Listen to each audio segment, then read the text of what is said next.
Guys welcome back to this weekly market analysis video. Now guys ये जो last का week गया ना उसमें मार्केट में बहुत ही कुछ इंटरेस्टिंग चीजें हुई। जैसे आपने देखा कि निफ्टी बैंक दोनों ने ये कोशिश की कि वो कई टाइम से मतलब बजट के बाद में जो रेंज में वो अटकी हुई थी वो रेंज से बाहर आने की मतलब कुछ वो रेंज को ब्रेकआउट करने की उसने कोशिश की। और towards the end of the week मतलब लास्ट जो फ्राइडे था और जो थर्सडे था वहां पे उसने ऐसा भी किया कि जो ब्रेक किया था वो रेंज को वहां से वो नीचे भी आया और अगेन वो एक वीकनेस के साथ में क्लोज हुआ। अगर आप देखोगे तो सबसे पहला इंटरेस्टिंग सिनेरियो ये बना हुआ है कि निफ्टी चलो ठीक है but as compare to Nifty bank बहुत ही ज्यादा वीकनेस के साथ में उसने क्लोज दिया हुआ है। आप देख सकते हो कि हमारे सामने ये चार्ट है निफ्टी का।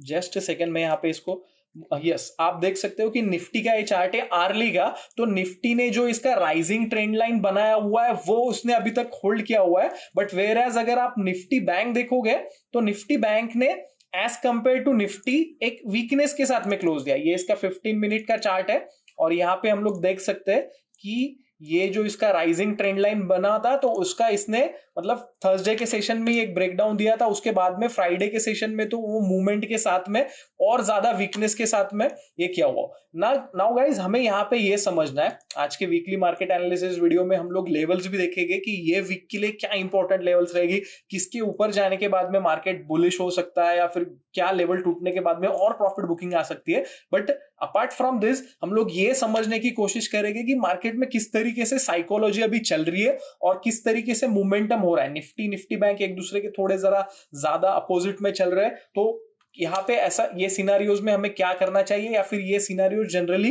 क्यों होते हैं। नाउ गाइस यहाँ पे आप देख सकते हो, मैं इसे मिटा देता हूं नोटिफिकेशन को मतलब चार्ट आपको ठीक से दिखेगा। यहाँ पे आप देख सकते हो कि ये निफ्टी का डेली चार्ट है। नाउ सॉरी आर्ली चार्ट है, मैं आपको पहले डेली दिखा देता हूं।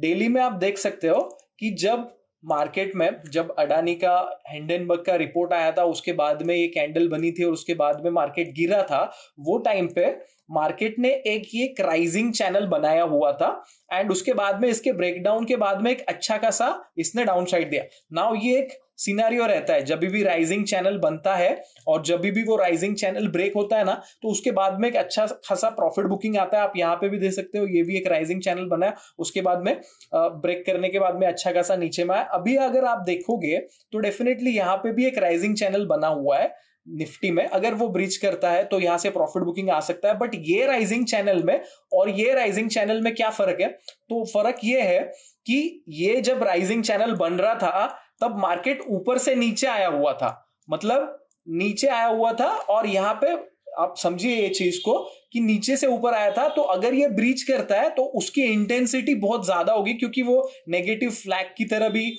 रिएक्ट करेगा। वेराज आप ये जो राइजिंग चैनल अभी का बना हुआ है तो यहां पे आप देख सकते हो कि मार्केट नीचे आया हुआ और यहां से ऊपर गया हुआ। तो जब भी मार्केट नीचे आया है यहां से ऊपर जा रहा है तो तभी वो बीच में सपोर्ट्स बनाते हुए जाता है। तो अगर यहां पे अगर अभी मार्केट टूटता भी है तो उसको कई सारे सपोर्ट्स हो गए, वो सपोर्ट्स पे वो बाउंस की कोशिश करेगा। तो हम लोग देखते हैं कि क्या चीज हो सकती है या फिर क्या इंपॉर्टेंट लेवल रह सकती है। वेराज अगर आप निफ्टी बैंक देखोगे तो निफ्टी बैंक में भी सेम सिनेरियो हुआ था। ये निफ्टी बैंक का डेली चार्ट है। ये वीडियो को गाइस एंड तक देखना सो दैट हमें बहुत ज्यादा चीजें समझे कि मार्केट में किस तरीके से चीजें होती है।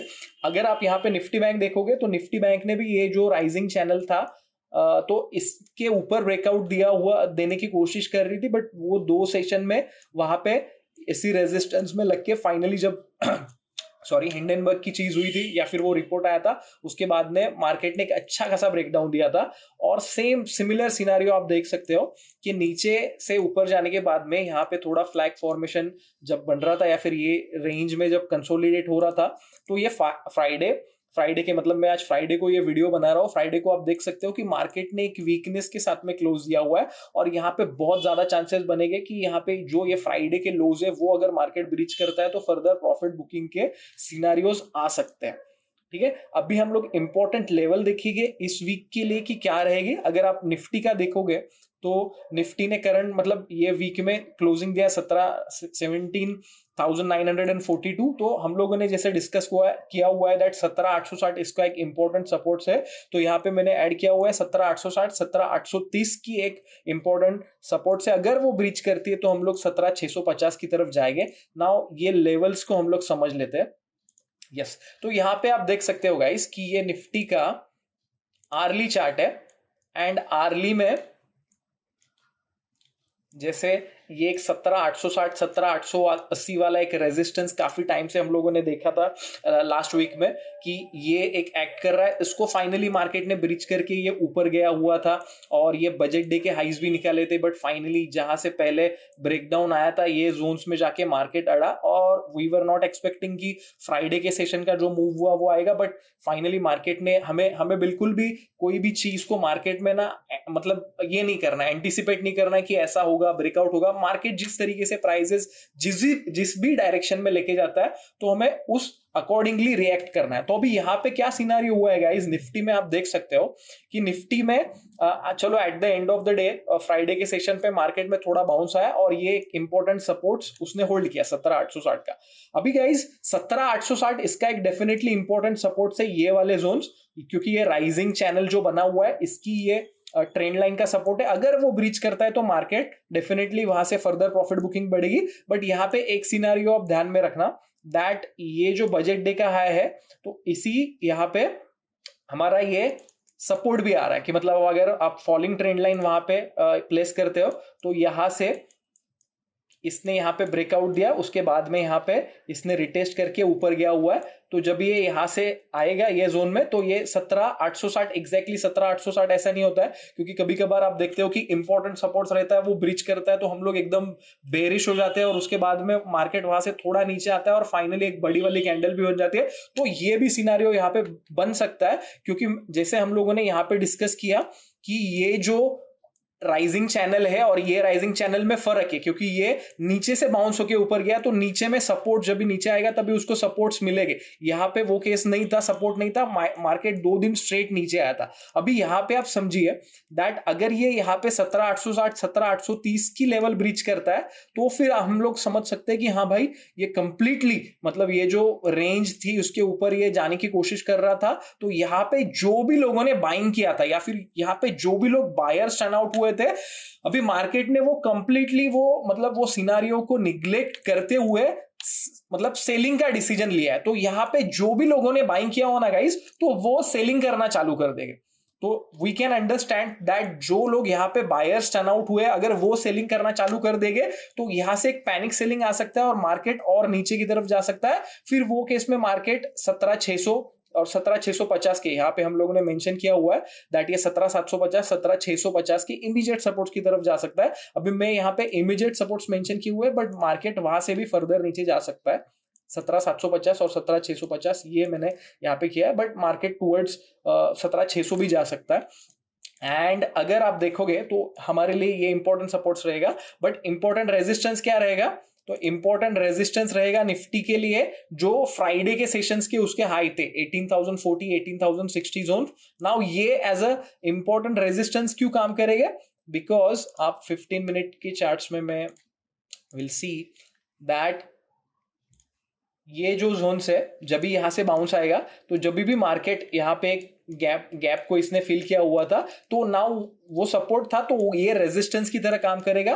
तो अगर इसके ऊपर मतलब 18,060 के ऊपर कोई भी कैंडल 15 मिनट का सस्टेन होता है क्लोज देता है तो ही मार्केट में वहां से फर्दर के लिए है, अदरवाइज मार्केट ये रेंज में थोड़ा रेंज बाउंड रह सकता है फर्स्ट मंडे ट्यूसडे के दिन पे। और किसी भी साइड में मतलब डाउन साइड में अगर वो रेंज तोड़ता है 17,830 17,860 के नीचे तो डाउन साइड के लिए प्रॉफिट बुकिंग आ सकता है। अगर ये ऊपर के लिए तोड़ता है तो ये अभी देखना इंटरेस्टिंग रहेगा कि ये वीक में क्या होता है, अकॉर्डिंगली हम लोग ट्रेड प्लान करेंगे, राइट। फिर अगर आप निफ्टी बैंक देखो गाइस तो Nifty bank as compare to Nifty थोड़ा ज्यादा वीक है।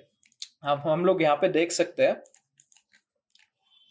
दैट इसका इंपॉर्टेंट सपोर्ट है 40,875। तो ये कौन से जोन से, तो ये फ्राइडे के सेशन के जो लो थे मतलब ये जो लो थे तो वो इसके अभी इंपॉर्टेंट सपोर्ट्स है। क्योंकि अगर आप देखोगे ना गाइस तो निफ्टी बैंक ने इसका जो ये ट्रेंड लाइन है ये तो ब्रीच कर ही दिया है, बट ये जो कंसोलिडेशन किया हुआ था इतने टाइम से तो ये इसके भी नीचे अभी जाके क्लोज हुआ है।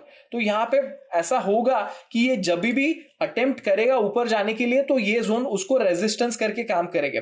नाउ ये जो डबल बॉटम बनाया हुआ था, ये 41,500 41,600 जोन्स, ये इसके लिए इंपॉर्टेंट फर्स्ट रेजिस्टेंस रहेगी। आप देख सकते हो मैंने यहाँ पे इमीडिएट रेजिस्टेंस जोन में भी यही जोन लिखे हुए 41,500 41,600। जब भी निफ्टी बैंक ऊपर जाने की कोशिश करेगा तो वहां पे उसको रेजिस्टेंस लगेगा। मैं अगर मतलब मंडे ट्यूसडे को जब भी हमें मार्केट के बारे में ज्यादा क्लियर नहीं है कि मार्केट कौन सी डायरेक्शन में जाएगा, तभी हमें वो ट्रेड अवॉइड करना चाहिए इंट्राडे में, क्योंकि हमें पता नहीं है, शायद ऐसा हो सकता है कि मार्केट यहाँ पे बाउंस ले, अगेन यहाँ से नीचे आए, उसी रेंज में ये करे और फाइनली ये ब्रेक है। तो यहाँ पे हमें ज्यादा ट्रेडिंग करके या फिर ओवर ट्रेडिंग करके यहाँ पे लॉसेस लेने की बिल्कुल भी जरूरत नहीं। जब भी मार्केट ये रेंज के नीचे जाएगा तभी आप शॉर्ट की अपॉर्चुनिटी देखना, और जब भी मार्केट ये रेंज के ऊपर मतलब 41,500 41,600 के ऊपर क्लोज देगा तभी हम लोग बाई साइड के इसमें ये करेंगे। ऐसा नहीं कि उसके ऊपर गया तो इमीडिएटली बाय, उसके ऊपर गया और फिर जब रिट्रेसमेंट आएगा तब हम लोग बाइंग के लिए देखेंगे। Otherwise we should avoid trading, because मुझे लग रहा है मार्केट और टाइटर रेंज में जा रहा है, क्योंकि निफ्टी अभी तक ब्रीच नहीं हुआ है important supports, where as Nifty bank हुआ है। तो अभी जब भी निफ्टी बैंक ऊपर जाने की कोशिश करेगा तभी उसको मतलब रेजिस्टेंस लग के वो नीचे आएगा, फिर निफ्टी भी ड्रैग होगी। So there would be scenario जहां पे बहुत ज्यादा कंफ्यूजन होगा और हमें अननेसेसरी लॉसेस लेने पड़ेंगे। अगर हम लोग किसी भी एक इंडेक्स को देख के ट्रेड करने जाते हैं तो दूसरी इंडेक्स उसे ड्रैग करेगी, पुल करेगी या फिर उसको ऊपर खींचेगी, तो उसमें हमें अननेसेसरी लॉसेस हो गए। तो आप वो सिनारियोस को प्रॉपर ठीक तरीके से देखना, तभी ट्रेड करना। इंपॉर्टेंट लेवल के लिए आप इस चीज का स्क्रीनशॉट निकालना, जब भी मार्केट 41,500 600 के रेजिस्टेंस को ब्रीच करेगा तभी ऐसा नहीं है गाइस कि वो उसको बहुत बड़ा मोमेंटम मिलेगा, वो जो ये वीक का जो हाइस था उस तरफ ही निफ्टी बैंक जाएगा, दैट इज 41,800 42,000। नाउ ये अगेन रेजिस्टेंस है क्योंकि इसने अभी तक ये जो बजट डे के हाइज है उसको सरपास नहीं किया। सो मार्केट को ये रेंज के बाहर आने के लिए टाइम है, और नीचे में भी उसको एक अच्छे सपोर्ट है। मैंने वीडियो के स्टार्टिंग में कहा था कि बहुत इंटरेस्टिंग सिनारियोज हुए, तो यहाँ पे मतलब मार्केट खुद को और एक नैरो डाउन करते जा रहा है वो रेंज को। तो यहाँ पे अननेसेसरी मतलब हमें रहता है ना कि कई टाइम से जब भी हमें ट्रेडिंग की अपॉर्चुनिटी नहीं मिलती है, अगर लेट्स से फॉर एग्जांपल आप ऑप्शन ट्रेडर हो या फिर फ्यूचर ट्रेडर हो या फिर आप इंट्राडे में ट्रेडिंग करते हो, स्टॉक्स में ट्रेडिंग करते हो, तो जब हमें ट्रेडिंग की अपॉर्चुनिटी नहीं मिलती ना तभी हम लोग ऐसा सोचते हैं कि यार मुझे मिल जाए, या फिर हम लोग जबरदस्ती वो ट्रेड में घुसने की कोशिश करते हैं कि हाँ ये हो रहा है हम लोग करते हैं। बट इवेंचुअली आप देखोगे कि वो ट्रेड्स टर्न आउट होते नेगेटिव में और हम लोग अननेसेसरी उसमें लॉसेस लेते हैं जब मार्केट इस तरह की कंडीशन में होता है कि वो रेंज बाउंड होता है, वो अपनी रेंज ज्यादा एक्सपांड नहीं कर रहा है। तो यहाँ पे सबसे बेस्ट चीज ये होती है कि हम लोग ज्यादा खुद के लॉसेस ना करें, हम लोग ओवर ट्रेडिंग ना करें, हम लोग वो चीजों को समझे कि भाई मार्केट हमें वो चीज में मतलब अपॉर्चुनिटी नहीं दे रहा है। इट इज नॉट दैट कि हमें कि अगर अभी अपॉर्चुनिटी नहीं मिल रही है तो मार्केट ये रेंज के बाहर नहीं जाएगा या फिर ब्रेकआउट नहीं देगा। तो अगर जब भी वो देगा दैट टाइम ट्रेडिंग करना ज्यादा बेहतर रहेगा, इंस्टेड ऑफ दिस थिंग कि आप ये सिनारियोज में फंस जाओ। So apart from this I would be updating more things on YouTube and Telegram channel as well. तो अगर आप अभी तक टेलीग्राम पे नहीं जुड़े हो तो वहां पे जुड़ जाइए एंड सब्सक्राइब कीजिए। Make sure to subscribe this channel so that I would be updating more regarding entries exits, मेरे पर्सनल ट्रेड्स या फिर जो भी हम लोग पोजीशन बना रहे अभी पिछले कुछ 1-2 वीक से वी वर अपडेटिंग जो भी ट्रेडिंग पोजीशंस ले रहे, तो यहाँ पे और सारी चीजें आएगी so that it can help you to understand कि हम लोग किस तरीके से एंट्री एग्जिट के बारे में सोचे समझे। So cool guys, that's it. Thank you so much. Have an awesome time ahead.